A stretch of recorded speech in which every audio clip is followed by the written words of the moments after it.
Very very good evening all my friends. I Rohit Keshwania मैं अपने YouTube channel पर आप सभी का हार्दिक स्वागत करता हूं। कैसे हैं आप सभी? कमेंट बॉक्स में जरूर लिखें और मुझे बताएं। तो चलिए आज का जो हमारा टॉपिक है, पहले तो आपको बता दूं हमारा जो चैप्टर चल रहा है principle of inheritance and variations, और इसमें आज का हमारा जो थर्ड लेक्चर है क्रोमोसोमल बेसिस ऑफ इनहेरिटेंस, और आज हम करने जा रहे हैं साथ साथ में इनके एमसीक्यूज प्रैक्टिस भी। तो चलिए बिना देर किए हुए हम स्टार्ट करते हैं आज का अपना लेक्चर। पहली स्लाइड में आप देख पा रहे होंगे, यहाँ पर मैंने क्रोमोसोमल थ्योरी ऑफ इनहेरिटेंस के बारे में बताया है।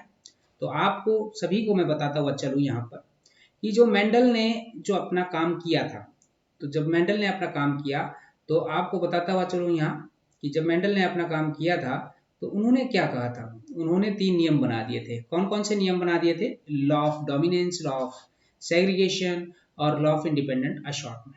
कहा जाता है कि मेंडल के काम को लगभग 1900 तक अनरिकॉग्नाइज किया गया, और ये भी बताया जाता है कि ऐसा क्यों? ऐसा इसलिए क्योंकि उस समय कम्युनिकेशन बहुत ही आसान नहीं था। दूसरा, उन्होंने मैथमेटिकल अप्रोच अपना ली थी जो कि एक प्रकार से बायोलॉजी के अंदर नई थी और एक प्रकार से अनएक्सेप्टेबल थी। तीसरी बात क्या थी कि उन्होंने जो जीन का जो कॉन्सेप्ट है वो यहाँ पर फैक्टर कहते हुए दिया था। तो उन्होंने कहा कि जो फैक्टर हैं वो कैसे होते हैं? स्टेबल होते हैं। फैक्टर कैसे होते हैं? स्टेबल होते हैं, और ये एक डिस्क्रीट यूनिट्स है, और इनको वो अच्छे तरीके से क्या नहीं कर पाए थे? एक्सप्लेन नहीं कर पाए थे कि किस प्रकार से कंटिन्यूअस वेरिएशंस जो नेचर के अंदर देखने को मिल रही है वो आ रही है, कैसे आ रही है। तो ये वो अच्छे तरीके से समझा नहीं पाए थे, और ये भी नहीं बता पाए थे कि भाई फैक्टर की एग्जिस्टेंस, ये नहीं बता पाए कि कहाँ पर मौजूद होते हैं फैक्टर। फैक्टर कहाँ देखने को मिलेंगे, ये चीज भी वो नहीं बता पाए। तो फिर उसके बाद 1900 में यहाँ पर हुगो डी वेरिस, बैरन कॉरन्स, वॉन टेस्मार्क, ये तीनों महान वैज्ञानिक जिन्होंने इंडिपेंडेंटली मेंडल के काम को क्या किया था? रीडिस्कवर करने का काम किया था। और ये कहा जाता है कि इन्होंने ही नियम बनाए थे, जबकि मेंडल ने नियम नहीं बनाए थे। बनाने वाले कौन थे? यही तीन महान वैज्ञानिक थे। और इसके बाद ये सारे नियम क्या है आज के दिन हम पढ़ते हैं। तो चलिए देखते हैं यहाँ पर हमारी नेक्स्ट स्लाइड के अंदर आपको यहाँ देखने को मिलेगा। आप ये जो पिक्चर देख पा रहे हैं, वॉल्टर सटन और थियोडोर बोवरी, ये वो दो महान वैज्ञानिक रहे हैं जिन्होंने chromosomal basis of chromosomal theory of inheritance जो कि 1902 में देने का काम किया था। इन्होंने क्या किया? इन्होंने इनका कहना था, इन्होंने इन्होंने क्या कहा था? इन्होंने कहा कि क्रोमोसोम भी पेयर में होते हैं, और मेंडल ने जो कहा था, मेंडल ने कहा था कि जो फैक्टर्स होते हैं वो भी पेयर के अंदर होते हैं, लेकिन जब सेग्रीगेट होंगे, कब? गैमेट की फॉर्मेशन के दौरान क्या हो जाते हैं? सेग्रीगेट हो जाते हैं। सेम कंडीशन क्रोमोसोम के अंदर भी है। क्रोमोसोम भी गैमेट फॉर्मेशन के दौरान क्या होते हैं? सेग्रीगेट हो जाते हैं। ऐसा किसने कहा? सटन ने कहा। तो जब ये कहा तो इन दोनों को, मेंडेलियन और क्रोमोसोमल सेग्रीगेशन को, दोनों को मिला के एक थ्योरी बनाई गई, और वो थ्योरी का नाम दिया गया क्रोमोसोमल थ्योरी ऑफ इनहेरिटेंस। तो क्रोमोसोमल थ्योरी ऑफ इनहेरिटेंस इस प्रकार से है। तो ये इन्होंने बताया कि जो क्रोमोसोम्स है ना, वो व्हीकल ऑफ हेरिडिटी है। व्हीकल्स ऑफ हेरिडिटी क्यों? क्योंकि इसके पास आपको बहुत सारे जीन्स देखने को मिलेंगे जो क्या करते हैं? पर्टिकुलर कैरेक्टर को क्या करते हैं? कोड करने का काम करते हैं। दूसरी एक और बात इन्होंने कही कि जैसे फैक्टर्स पेयर में होते हैं, फैक्टर्स पेयर में होते हैं तो क्रोमोसोम्स भी क्या होते हैं? पेयर में होते हैं। लेकिन अगर मान लो वो दोनों के दोनों क्रोमोसोम सेम हैं, सिमिलर हैं, तो उनको क्या नाम दिया गया? होमोलोगस पेयर कहा गया। Homologous pair. और ये भी कहा कि जो होमोलोगस जो पेयर होते हैं वो गैमेट फॉर्मेशन के दौरान क्या होते हैं? सेग्रीगेट होते हैं। जैसे फैक्टर्स की भी बात की थी मेंडल ने, तो उन्होंने भी यही कहा था कि जो फैक्टर्स होते हैं गैमेट फॉर्मेशन के दौरान क्या होते हैं? सेग्रीगेट होते हैं। सेम कंडीशंस यहाँ पर लगाई वॉल्टर सटन ने और थियोडोर बोवरी ने, और उन्होंने कहा कि होमोलोगस जो पेयर है वो सेग्रीगेट हो जाते हैं ड्यूरिंग द गैमेट फॉर्मेशन। और वहीं दूसरी तरफ एक और बात इन्होंने कही कि जो इंडिपेंडेंट जो पेयर्स है वो सेग्रीगेट होंगे इंडिपेंडेंटली, ये ध्यान रखिएगा। और जो जीन्स हैं, जो फैक्टर्स हैं, ये हमेशा ध्यान रखें, ये किसके ऊपर मिलेंगे? आपको क्रोमोसोम्स पर ही मिलेंगे। तो इसीलिए जो जीन्स हैं या फिर क्रोमोसोम है, ये दोनों के दोनों सेम तरीके से क्या करते हैं? अपनी बिहेवियर शो करते हैं। तो ये चीजें आपको सभी को क्लियर हो गई होंगी। तो चलिए अब हम नेक्स्ट स्लाइड के अंदर देखते हैं। यहाँ पर आपको देखने को मिलेगा किस प्रकार से सेग्रीगेशन होता है क्रोमोसोम्स का। आप सभी बच्चे जानते होंगे कि किस प्रकार से सेल डिवीजन होता है। तो सेल डिवीजन के अंदर आपको देखो इस तरीके से अगर देखें, अगर मैं आपको यहाँ पर ये बना के दिखाऊं, ये ठीक से नहीं बना है, कोई बात नहीं, मैं इसको एक बार रब करके दोबारा से बनाऊंगा ताकि अच्छे से क्लियर हो जाए। देखिए भाई, देखिए ध्यान से आप देखेंगे, ये मैं फेजेस बनाने की बात कर रहा हूँ। देखिए फेजेस बनाऊंगा तो यहाँ आप देख पाएंगे इस तरीके से मैंने ये फेजेस बना दिए। चलिए ठीक, ये कौन सा फेज है तो हम कहेंगे G1 फेज, गैप 1 फेज है। ये दूसरा फेज है S फेज, सिंथेसिस फेज बोलते हैं इसको। और ये जो फेज आपको नजर आ रहा है ये है G2 फेज, और ये वाला फेज कौन सा नजर आएगा तो हम बोलेंगे M फेज। तो यहाँ आप देखेंगे कि सेग्रीगेशन ऑफ क्रोमोसोम किस में आपको देखने को मिलती है। तो एम फेज का मतलब भाई माइटोसिस भी हो सकता है, मियोसिस भी हो सकता है। अगर मियोसिस होगा तो मियोसिस 1 और मियोसिस 2 ये दो बार आपको देखने को मिल जाए। तो सबसे पहले आप देखेंगे गैप 1 फेज में ये आपको क्रोमोसोम्स यहाँ पर देखने को मिल रहे हैं। तो G2 फेज के अंदर क्या हो जाएंगे, ये हो जाएंगे यहाँ पर डबल।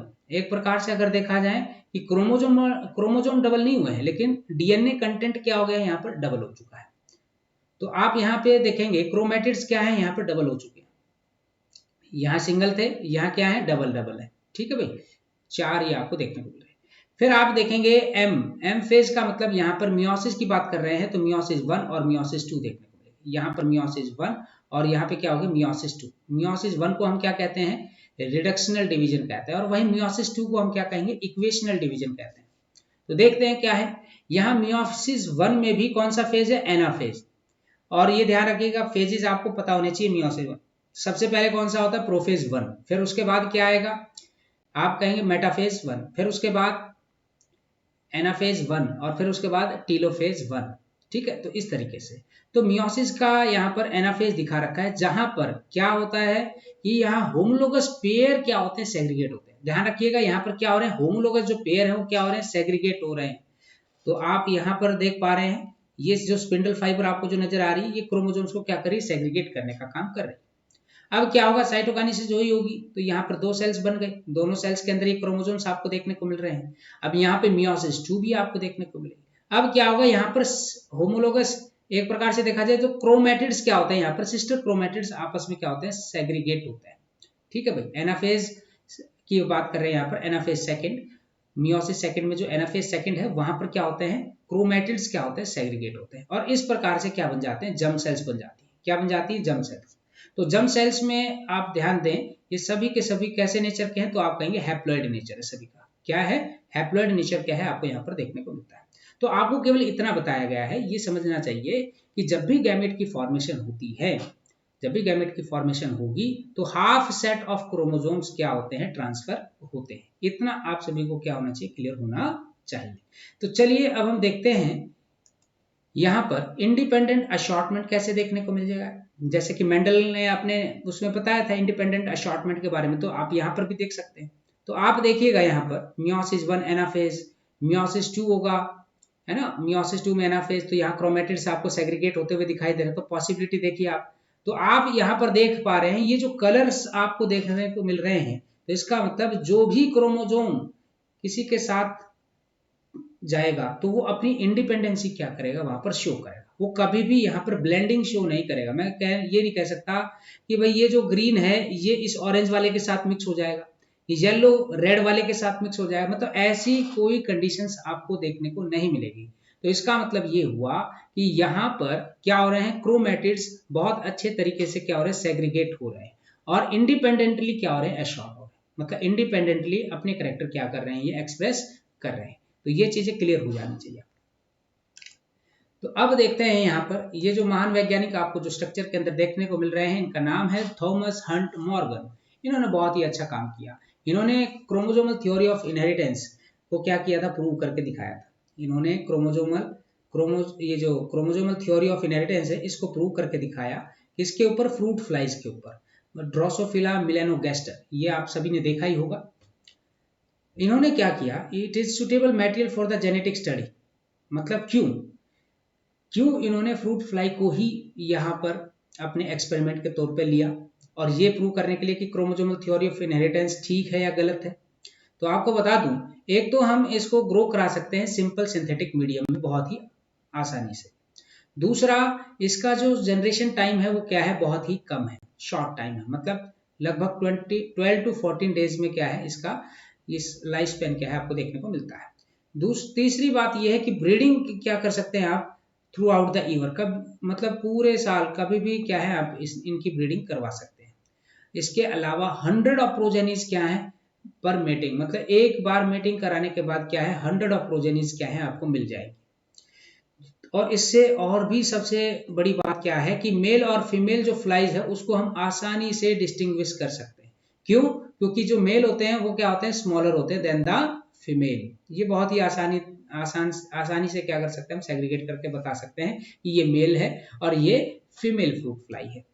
और ये भी आपको बता दूं, इनके पास बहुत सारे क्या है हेरिडेटरी वेरिएशंस आपको देखने को मिलते हैं, और वो भी लो पावर माइक्रोस्कोप की सहायता से देख सकते हैं। तो थॉमस एंड मॉर्गन ने बहुत ही अच्छा काम किया और ये बात प्रूव करके बताई कि जो क्रोमोसोमल थ्योरी ऑफ इनहेरिटेंस है ना, वो बात बिल्कुल सही है। तो चलिए अब हम देखते हैं यहाँ पर जो नेक्स्ट है। नेक्स्ट आप यहाँ पर देख पा रहे होंगे लिंकेज एंड रिकॉम्बिनेशन। तो लिंकेज एंड रिकॉम्बिनेशन का मतलब मैं आपको बताता हुआ चलूं तो लिंकेज क्या है, एक फिजिकल एसोसिएशन देखने को मिलती है दो या उससे ज्यादा जीन्स के बीच में। क्रोमोसोम के ऊपर अगर मान लो दो या उससे ज्यादा जीन्स हैं तो एक साथ क्या हो जाएंगे, सेग्रीगेट हो जाए, मतलब एक साथ चले जाएंगे। और they do not show independent assortment. तो यहाँ पर इंडिपेंडेंट असॉर्टमेंट क्या है आपको देखने को नहीं मिलता है। तो इसका मतलब ये हुआ कि यहाँ पेरेंटल टाइप आपको क्या है ज्यादा देखने को मिलते हैं और रिकॉम्बिनेंट टाइप क्या है आपको कम देखने को मिलता है। किसके अंदर? लिंकेज के अंदर। और वहीं रिकॉम्बिनेशन की अगर मैं बात करता हूं तो ये जनरेशन होती है नॉन पेरेंटल जीन की। नॉन पेरेंटल जीन कॉम्बिनेशन आपको देखने को मिलती है और ये होता किसकी वजह से? इंडिपेंडेंट असॉर्टमेंट या फिर क्रॉसिंग ओवर की वजह से क्या है आपको ये देखने को मिलता है। तो लिंकेज में क्या है, जीन सेग्रीगेट नहीं हो पाते, लेकिन रिकॉम्बिनेशन में क्या होता है, जीन इजीली क्या हो पाते हैं, सेग्रीगेट हो जाते हैं और साथ में आपको क्या है वेरिएशंस आपको देखने को मिलते हैं। लिंकेज में पेरेंटल टाइप आपको ज्यादा देखने को मिलते हैं, रिकॉम्बिनेशन में आपको वो क्रॉसिंग ओवर मतलब रिकॉम्बिनेंट टाइप क्या है आपको ज्यादा देखने को मिलते हैं। तो जो मॉर्गन थे उन्होंने बहुत सारे सेवरल डाई हाइब्रिड क्रॉसेस कराए थे किसके ऊपर? ड्रोसोफिला के ऊपर। और उन्होंने स्टडी किया था सेक्स लिंक्ड जीन्स के बारे में। तो ये जो जीन्स होते हैं बिल्कुल नजदीक नजदीक होते हैं और इन्होंने क्या देखा कि ज्यादातर पेरेंटल टाइप के क्या है उनको देखने को मिल रहे थे। तो ये भी एक प्रकार का क्या है, तो हम कह सकते हैं डेविएशन ऑफ द मेंडलिज्म। ठीक है जी, तो ये भी क्लियर कर लीजिएगा आप सभी। अब आपको यहाँ पर नजर आ रहा होगा, यहाँ पे जो क्रॉस कराया था तो इस क्रॉस में आप देख पा रहे होंगे yellow bodied white eyed female को क्रॉस कराया brown bodied red eyed males के साथ, जो कि वाइल्ड टाइप है। ठीक है जी, ये था क्रॉस 1। और क्रॉस 2 में क्या कराया, इन्होंने व्हाइट आइड मिनिएचर विंग और रेड आइड लार्ज विंग जो कि वाइल्ड टाइप है इनके साथ क्रॉस कराया। दोनों में क्रॉस करा के देखा गया। तो जब दोनों में क्रॉस करा के देखा गया तो मॉर्गन ने इंटरक्रॉस कराया इनकी F1 प्रोजेनी को। तो उन्होंने देखा कि जो दो जीन्स हैं वो सेग्रीगेट नहीं हुए इंडिपेंडेंटली, और जो F2 जनरेशन है वो ये वाली रेशियो नहीं आई 9:3:3:1 जो कि मेंडल के द्वारा किए गए एक्सपेरिमेंट में आपको देखने को मिल रही थी, लेकिन यहां पर ऐसा देखने को नहीं मिला। तो इसका मतलब कुछ ना कुछ तो गड़बड़ हो गया। तो जीन्स कहाँ लोकेटेड होते हैं? तो जीन्स लोकेटेड होते हैं एक्स क्रोमोसोम्स के ऊपर। और वहीं जब दो जीन्स सिचुएटेड है सेम क्रोमोसोम के ऊपर, the proportion of the parental gene combination was much higher than the non parental type, this is due to the linkage. ये ऐसा कह रहे हैं कि क्रोमोसोम के ऊपर ही क्या होते हैं आपको देखने को मिलेंगे जीन। अब ये जो जीन है हो सकता है नजदीक नजदीक हो, तो जब नजदीक नजदीक है तो इसका मतलब जब क्रॉसिंग ओवर होता है तो उस दौरान ये दोनों जीन एक साथ क्या हो जाते हैं, ट्रांसफर हो जाते हैं और पेरेंटल टाइप के आने के चांसेस क्या हो जाते हैं, बढ़ जाते हैं, रिकॉम्बिनेशन टाइप कम हो जाता है। तो इसका मतलब ये कहलाएगा लिंकेज। और वहीं जीन अगर देखा जाए किसका, white I and yellow bodied were very tightly linked, और ये शो कर रहे हैं केवल 1.3% रिकॉम्बिनेशन, इसका मतलब लिंकेज है। और वही genes of white eyed miniature wing were loosely linked and shows 37.2% recombination. तो इसका मतलब हम क्या कहेंगे, हम इसको कहेंगे कि यहाँ पे तो वही इंडिपेंडेंट असॉर्टमेंट हो रहा है। तो आप यहाँ देखें जो टाइटली लिंक्ड जो जीन हैं, जो बहुत ही टाइटली लिंक्ड जीन्स हैं, ये बहुत ही कम रिकॉम्बिनेशन शो करते हैं, और लूजली लिंक्ड जीन्स क्या करते हैं, हाई रिकॉम्बिनेशन क्या है आपको देखने को मिलते हैं। और ये जो एक्सपेरिमेंट है मैंने आपको थोड़ी देर पहले ही बताया ये जो एक्सपेरिमेंट है किसने करके दिखाया था? ये थॉमस हंट मॉर्गन थे, इन्होंने ये एक्सपेरिमेंट किया था और उन्होंने ही ये सारी चीजें बताई थी कि देखो मेंडल ने अपना एक्सपेरिमेंट किया वो बिल्कुल ठीक है, चलो उन्होंने अपने तरीके से सारी चीजें बातें रख ली, लेकिन क्या उनकी सारी बातें सही थी? तो वो बातें सही नहीं थी, तो इसलिए वहां पर डेविएशंस क्या हैं आपको देखने को मिले। लेकिन हाँ, उन्होंने सबसे पहले काम किया है तो इसलिए उनको फादर ऑफ जेनेटिक्स के नाम से जाना जाता है। और वहीं अगर देखा जाए उसके बाद एल्फर्ड स्टुअर्ट वंट, ये जो एल्फर्ड स्टुअर्ट वेंट हैं, इन्होंने क्या यूज किया था? रिकॉम्बिनेशन फ्रीक्वेंसी, मतलब between the gene pairs of a measuring the distance between the genes and map their position on the chromosome. जैसे मैं कहूँ कि ये क्रोमोसोम है, इस क्रोमोसोम के ऊपर यहाँ पे जीन है, यहाँ जीन है, यहाँ पर जीन है, तो ये इन्होंने क्या किया, इनकी डिस्टेंस को मापा है भाई, इनकी डिस्टेंस को क्या कर लिया? माप लिया, तो इसकी मतलब मैपिंग कर लिया एक प्रकार से, इनको बोलते हैं जेनेटिक मैप। और ये starting point in the sequence of the genome से एग्जांपल ह्यूमन जीनोम प्रोजेक्ट के अंदर देखने को मिला था। तो एल्फर्ड स्टुअर्ट थे, इन्होंने क्या किया था? रिकॉम्बिनेशन फ्रीक्वेंसी बताने के लिए यहाँ पर डिस्टेंस मेजर करने का काम किया कि मान लीजिए यहाँ पे जीन ए है तो यहाँ पे क्या होगा? बी है, तो यहाँ से यहाँ की दूरी हो सकती है कि 5 सेंटीमोर्गन आपको देखने को मिल जाए, और यहाँ से ए से लेकर सी तक की कितनी हो जाए? 15 सेंटीमोर्गन आपको देखने को मिल जाए। तो ऐसे ही क्या है, ये डिस्टेंस इन्होंने बताने का काम किया, और उसके आधार पे जब यहाँ पर जब क्रॉस कराया गया तो जब पेरेंटल टाइप ज्यादा देखने को मिल गए तो हम बोलेंगे कि ये तो एग्जाम्पल हो जाएगा किसका? लिंकेज का। और जहां रिकॉम्बिनेशन टाइप आपको ज्यादा देखने को मिल जाए तो आप कहेंगे कि यहाँ पर क्या है, यहाँ इंडिपेंडेंट असॉर्टमेंट क्या है आपको देखने को मिल रहा है। देखिए ये था वो एक्सपेरिमेंट एनसीईआरटी के अंदर गिवन है, और आप देख पा रहे होंगे इसमें मेजर आपको क्या देखना है, इसमें केवल आपको ये मेजर देखना है कि यहाँ देखिए जीन्स बिल्कुल नजदीक नजदीक है, ये जो जीन आपको देखने को मिल रहे हैं ये क्या है? बहुत ही क्लोजली है, मतलब नजदीक नजदीक है। जब क्रॉसिंग ओवर हुआ है, जब क्रॉसिंग ओवर हुआ उसके बाद जो प्रोजेनी प्राप्त हुई तो उसमें पेरेंटल टाइप तो बहुत ज्यादा आ गए 98.7%, और रिकॉम्बिनेशन टाइप केवल 1.3% आपको देखने को मिले। तो इसका मतलब क्या हुआ? इसका मतलब ये हुआ, ये किसका एग्जाम्पल हुआ? लिंकेज का। किसका एग्जाम्पल हुआ? ये लिंकेज का एग्जाम्पल हुआ। और वही दूसरी तरफ सेम, मतलब सेम स्पीसीज है मिलेनोगेस्टर, ठीक है भाई, फ्रूट फ्लाई का ही एग्जाम्पल था दूसरा भी। इसमें अगर देखा गया तो यहाँ जीन की डिस्टेंस आपको क्या है? थोड़ी सी ज्यादा देखने को मिल रही है, और यहाँ ज्यादा देखने को मिल रही है, तो इसका मतलब जब इनके बीच में क्रॉस कराया गया तो आपको यहाँ पर पेरेंटल टाइप फिर भी आपको ज्यादा देखने को मिल रही है, लेकिन जब रिकॉम्बिनेशन टाइप की बात की जाएगी तो यहाँ ये जो रेशियो है, देखो यहाँ 1.3 थी और अब यहाँ कितनी है? 37.2% है, 37.2%। तो इसका मतलब यहाँ रिकॉम्बिनेशन टाइप क्या हो गई? बढ़ गई। ये भी आपको बता दूं रिकॉम्बिनेशन टाइप कभी भी 50% से ज्यादा नहीं होती है, ठीक है जी, ये ध्यान रखिएगा आप सभी। तो ये जो आपको नजर आ रहा है यहाँ पे क्या हो रहा है? क्रॉसिंग ओवर हो रहा है। क्या हो रहा है? यहाँ पर क्रॉसिंग ओवर आपको देखने को मिल रहा है, ठीक है जी। ये भी चीज क्या है आपको क्लियर हो जानी चाहिए, ये वाले एक्सपेरिमेंट क्या थे उन्होंने किए थे। चलो अब हम करते हैं आज के क्वेश्चंस। तो चलिए बिना देर किए हमारा आज का जो पहला क्वेश्चन है आप सभी स्क्रीन के ऊपर दिखाई दे रहा होगा। पहला क्वेश्चन आप देखें, which scientist discover the chromosomal theory of inheritance. Chromosomal theory of inheritance किसने डिस्कवर किया? Gregor Mendel, Thomas Hunt Morgan, Rosalind Franklin या जेम्स वाटसन। तो आंसर क्या हो जाएगा भाई इसका आंसर हो जाएगा Thomas Hunt Morgan. Next question आप देखें यहाँ पर, linkage between genes refer to.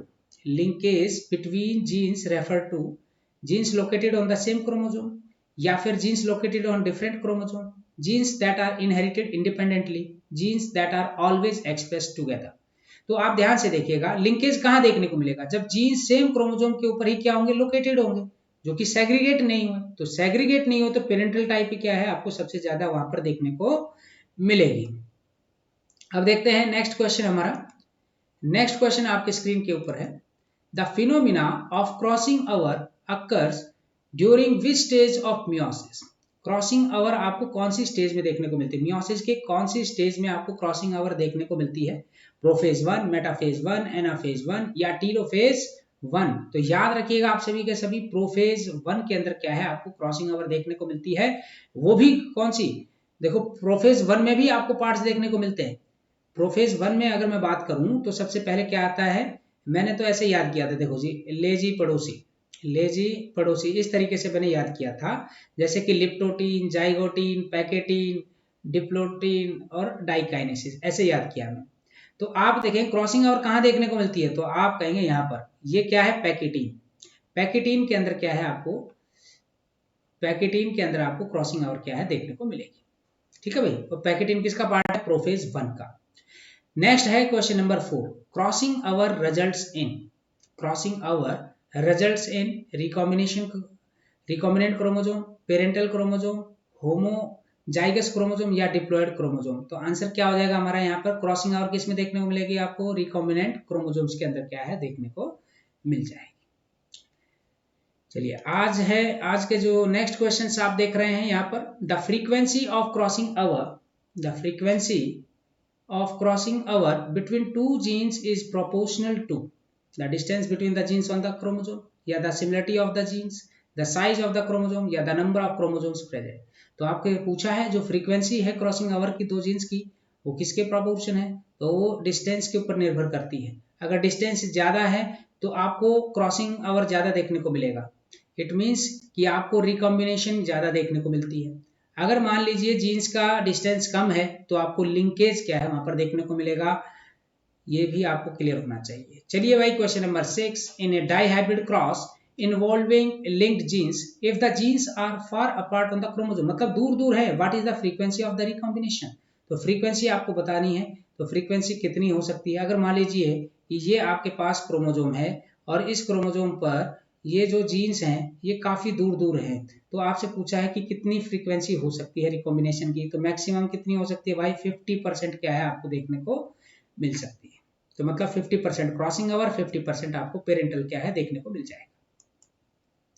Next question है आपकी स्लाइड, ये जो आप देख पा रहे हैं, next question number 7, what is the maximum frequency of recombination between two genes that are located on the different chromosome।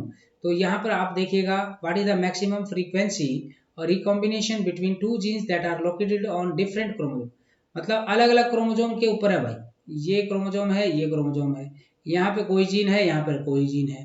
तो मैक्सिमम आपसे यहाँ से पूछा है कि फ्रीक्वेंसी क्या रहेगी रिकॉम्बिनेशन की, तो भैया 0% रहेगी। ध्यान रखना सेम क्रोमोसोम के ऊपर ही होता है ऐसा, ठीक है, सेम क्रोमोसोम है तो ही आपको यहाँ क्रॉसिंग ओवर देखने को मिलेगी, अगर डिफरेंट क्रोमोसोम है तो आपको क्रॉसिंग ओवर देखने को नहीं मिलेगी। लास्ट क्वेश्चन है आज का, अगर मान लीजिए दो जीन्स बहुत ही कंप्लीटली क्या है आपस में लिंक्ड है, तो क्या एक्सपेक्टेड रेशियो आपको देखने को मिलेगी, फिनोटिपिक रेशियो क्या देखने को मिलेगी आपकी डाइहाइब्रिड क्रॉस के अंदर, क्या 1:1:1:1 या 3:1 या 9:3:3:1 या फिर 1:2:1। तो आंसर क्या आ जाएगा आपका 8। तो आप कहेंगे 1:2:1, ये क्या है आपको देखने को मिलेगा। ऐसा क्यों देखने को मिलेगा, क्योंकि यहाँ पर क्या है लिंक्ड जीन्स क्या है आपको देखने को मिलेंगे, क्योंकि पेरेंटल टाइप आपको ज्यादा और रिकॉम्बिनेशन टाइप आपको कम क्या है यहाँ पर देखने को मिलेगी। तो ये था आज का हमारा सेशन। आपको अगर अच्छा लगा हो तो लाइक, शेयर और सब्सक्राइब करना ना भूलें, और साथ में अगर आपको लगे कि कोई भी डाउट हो या आपको किसी भी चीज से रिलेटेड, अगर मान लीजिए आप चाहते हैं कि भाई एग्जाम्स नजदीक आ रहे हैं, किस तरीके की वीडियो बनाई जाए, तो वो भी आप कमेंट बॉक्स में क्या है टाइप कर सकते हैं, ताकि मैं उनको देखूं और आप लोगों की जो समस्या है उनको दूर कर सकूं। तो चलिए आपसे जल्द ही फिर मुलाकात होगी, तब तक के लिए धन्यवाद।